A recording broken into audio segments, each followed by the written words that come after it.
Olá, caríssimo telespectador da Rede Século XXI, muito obrigado pela sua audiência. Você está sintonizado no programa Luz da Vida, programa que vai ao ar todas as sextas-feiras neste horário. A sua presença diante do televisor nesta hora é para nós causa de grande alegria. Continuamos a nossa catequese que vem sendo desenvolvida já há 6 programas, catequese dedicada às obras de misericórdia espirituais. São 7 obras de misericórdia espirituais e vamos vê-las daqui a pouco. No Ano Santo da Misericórdia, que está em andamento, o Papa Francisco pede que a Igreja toda se debruce, reflita sobre essas obras, que são 14, 7 espirituais e 7 materiais, como ocasião de despertar a nossa consciência em favor da caridade, que o nosso coração se volte neste ano da misericórdia, principalmente para os fracos, para os pequenos, para os indigentes, para os necessitados em geral. Hoje nós vamos tratar da 7ª e última obra de misericórdia e esperamos, com a graça de Deus, a partir do próximo programa, começar a segunda etapa dessa catequese, falando das obras de misericórdia materiais. Mas hoje vamos recordar as obras de misericórdia espirituais, e depois vamos tratar da última. Vejamos que obras são estas. As obras de misericórdia espirituais são, primeiro, ensinar os ignorantes. Segunda, dar bom conselho. Terceira, corrigir os que erram. Quarta obra, perdoar as injúrias. Quinta obra, consolar os tristes. Sexta obra, sofrer com paciência as fraquezas do nosso próximo. Sétima obra, rezar a Deus por vivos e defuntos. Quando nosso Senhor Jesus Cristo atendeu ao apelo dos seus discípulos, ensina-nos a rezar como João, Jesus nos presenteou a oração do Pai Nosso. E é muito significativo que a segunda palavra dessa oração seja precisamente nosso. Nem Pai meu, nem Pai dos meus, mas Pai nosso. Se Ele é meu Pai, é Pai de todos. A oração do Pai Nosso proíbe-nos, logo no começo, de rezar apenas por alguns. Obrigatoriamente, quem reza o Pai Nosso, reza por todos. Trata-se, portanto, de uma oração comunitária, não só no sentido de que pode ser rezada por todos, mas que é dirigida a Deus em favor de todos. Mas a Igreja não é constituída apenas de irmãos que estão aqui na Terra. Aqueles que já não se encontram conosco, que partiram para a eternidade e que ainda não se encontram no céu, portanto se purificam na outra vida, na realidade que a Igreja chama de purgatório, também necessitam de nossas orações. Rezar pelos outros, vivos e defuntos, é uma obrigação do cristão. Quando o objeto da nossa oração foi ou é um irmão nosso, marcado pelo batismo, cumpre-se, rezando por eles, aquilo que o apóstolo Paulo diz: quando um membro sofre, todos sofrem. Quando um membro se alegra, todos se alegram. Se pelo batismo todos nós somos membros do corpo de Cristo, um membro reza pelo outro, um pede pelo outro. É um desdobramento daquilo que nós recitamos no credo: eu creio na comunhão dos santos. Os santos desfrutam dos méritos dos seus irmãos. Os santos se beneficiam do exemplo, do testemunho e também das orações dos seus irmãos. Por isso rezamos uns pelos outros. Isso agrada profundamente a Deus. Mas vamos a uma pergunta básica. Jesus rezou pelas pessoas? Sabemos que ele agora reza. Na carta aos Hebreus, capítulo 7, versículo 25, se diz que ele se assentou à direita do Pai, onde vive a interceder por nós. O papel do Senhor na glória é também interceder junto ao Pai por nós. Assentado à direita do Pai, ele é nosso intercessor, ele é nosso advogado.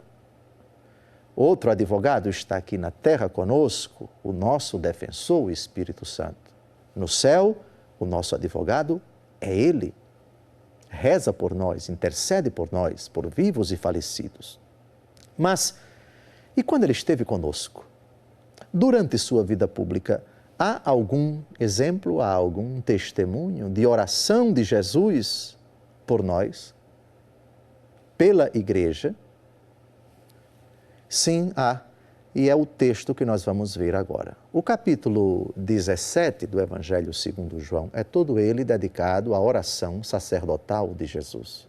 Jesus reza ao Pai na condição de sumo sacerdote que se coloca entre Deus e a humanidade. Representando a humanidade, suplica a Deus e, fazendo as vezes do Pai, se apresenta aos homens como sacerdote, como altar e como vítima. É uma belíssima página do Evangelho segundo João, do quarto Evangelho. Eu escolhi apenas 6 versículos dessa longa oração de nosso Senhor Jesus Cristo. O que vamos ler agora, e depois vamos tecer alguns comentários, é o texto no qual explicitamente Jesus pede por nós.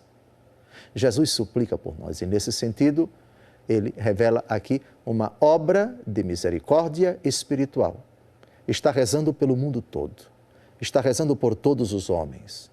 E aqui os falecidos não estão excluídos da oração do Senhor, porque ele aqui não faz distinção entre vivos e falecidos. Vamos ao texto. Não peço que os tires do mundo, mas sim que os preserves do mal.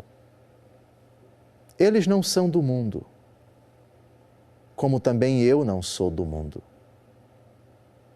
Santifica-os pela verdade. A tua palavra é a verdade. Como tu me enviaste ao mundo, também eu os enviei ao mundo.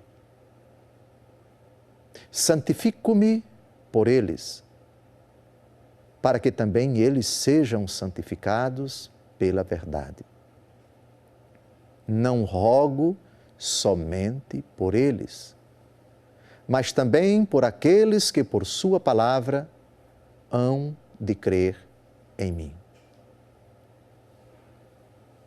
Essa oração por todos os homens, ela é completa. Aliás, Jesus é perfeito em tudo aquilo que ele diz, tudo aquilo que ele faz, porque ele é Deus. É parâmetro para nós, portanto, insubstituível. Reparem como Jesus reza. Jesus não pede ao Pai que nos tire do mundo, porque o mundo é obra de Deus, porque o mundo foi feito por Ele. O que há de mal no mundo foi desfigurado pelo homem sob sugestão do maligno. Por isso Jesus diz: não peço que os tires do mundo, mas que os livres do maligno. Ele discerne bem as coisas. A palavra mundo, na Bíblia, particularmente no Novo Testamento, tem 3 significados. A obra de Deus. Depois, a obra de Deus decaída, sujeita ao pecado, desfigurada pelo pecado. E o mundo, enquanto realidade redimida pelo sangue de Cristo. Eis que eu faço novas todas as coisas. Aquele que está em Cristo é uma nova criatura. Aqui Jesus se refere à obra de Deus, que é toda a criação. Não peço, ó Pai, que os tire disto daqui, que eu e tu e o Espírito Santo, tu e eu e o Espírito fizemos Esta obra é nossa. E eles devem se santificar aqui nesse mundo. Mas que tu os livres do maligno. Depois, Jesus reza pela santificação de todos nós. Santifica-os na verdade. Tua palavra é a verdade. Toda oração por vivos e falecidos deve visar explicitamente a isto, que eles sejam santos. Os que estão se purificando no purgatório, que sejam quanto antes abrasados pela misericórdia de Deus e possam participar quanto antes do festim dos eleitos. Os que estão na terra rezam pelos que padecem na outra vida, no purgatório, sempre visando a santificação. Porque, diz o apóstolo Paulo no versículo seguinte, que não foi citado nesse texto, Deus quer que todos se salvem e cheguem ao conhecimento da verdade, no texto que vamos ver no próximo bloco da 1 Timóteo, capítulo 2.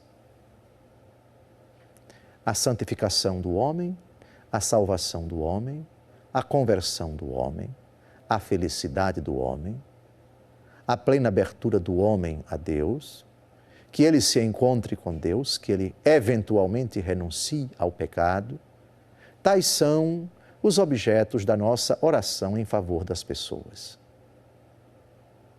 Para aqueles que não estão mais sujeitos a esta vida, é lógico que a nossa oração deve residir nisso, que o descanso eterno lhes seja concedido, que quanto antes participem da felicidade sem fim, que eles repousem em Deus, que eles participem da felicidade sem fim, dos que os olhos não ouviram, o que os olhos não viram, os ouvidos não ouviram, isto o que Deus preparou para aqueles que o amam. A bem da verdade, a nossa oração por todos deve ter como referência o próprio Pai Nosso. Qualquer oração, na verdade, que, dirigida a Deus, apresente alguma petição, essas petições devem corresponder, de alguma maneira, devem estar incluídas nos pedidos do Pai Nosso. Terminamos esse primeiro bloco fazendo alusão à pessoa de Jesus Cristo. Ele é o nosso parâmetro. Ele que disse: aprendei de mim e encontrareis repouso para as vossas almas. Cristo orante, Cristo que reza continuamente pelos vivos e pelos falecidos, o nosso intercessor no céu.